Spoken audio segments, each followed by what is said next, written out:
Napakabait ng panahon natin. Ang ganda ng kanyang panahon. Eksakto lang ang ambon. Hindi malakas ang ulan. Hindi rin madulas ang kalsada. Kaya sana ganyan lang po ang makikita natin sa atin mga dinadaanan. Para hindi tayo madulas ba. Yan. Kasi kahapon muntik po ako madulas sa sobrang kapal na ng mga lumot. Hindi ko na wawalis yung kasi masakit po ang braso ko. Hindi pa ako nakakapag ng mga lumot. Ang masipag po magtanggal ng lumot yung aking tinat, napakabait. Sobra. Kasi 2 beses na tinanggal ang mga lumot hanggang dun sa aking dinadaanan. Kasi sabi niya, baka nanay madapa kayo, madulas ba kayo. Napakabait niya.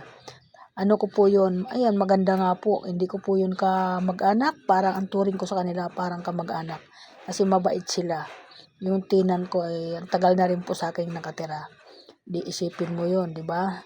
Naglilinis ng kalsada. Kung iba-iba yun, hindi niya pakikialaman yan dahil nandiyan naman ako para maglinis. Isa akong may-ari ng bahay para pananagutan ko yung mga ganyan. Pero yung mga tapat nila, hindi ko yung pananagutan. Tapat po nila yan eh.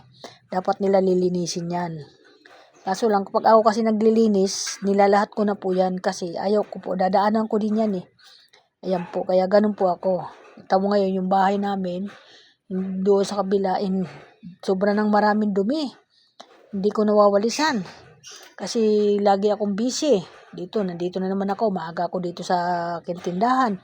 Dito lang po sa tindahan ko ang winalisan ko sa labas. Ayan, kasi maraming yung nagkakalat yung mga hayop na nagkakalat sa kalsada na nangalkal ng mga basura.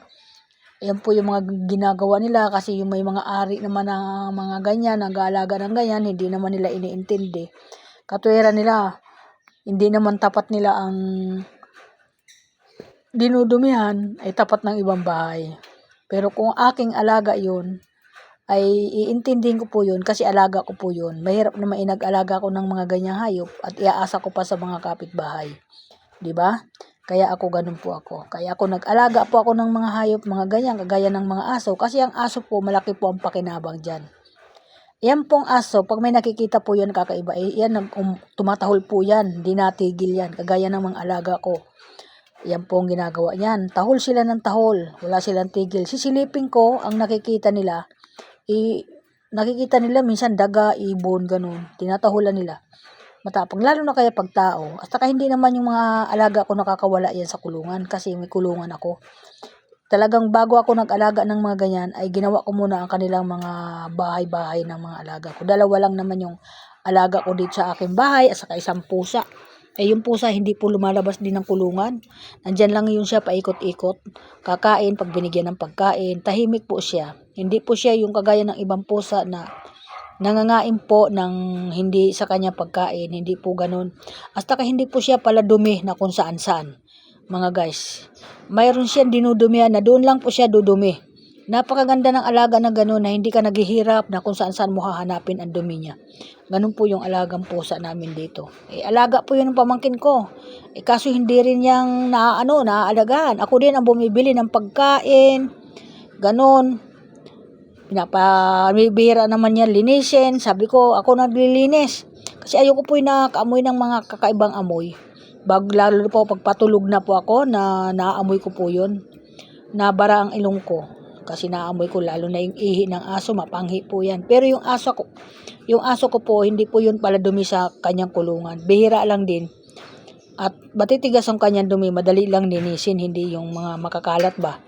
Hindi ganun, kasi nasanay na sila. Kasi ang pagkain ko lang po talaga doon, pag may tira akong pagkain na kanin sa gabi, yung po pinapakain ko, kanin.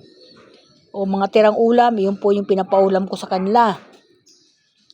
Sa umaga po, dog food ang pinapakain ko. Malalakas naman kumain yung kahit anong ibigay mo doon ay kinakain. Ayan lang po. Okay man, magandang umaga sa lahat. Welcome to my vlog. Nag-vlog po ako kanina, hindi pumasok sa aking Facebook.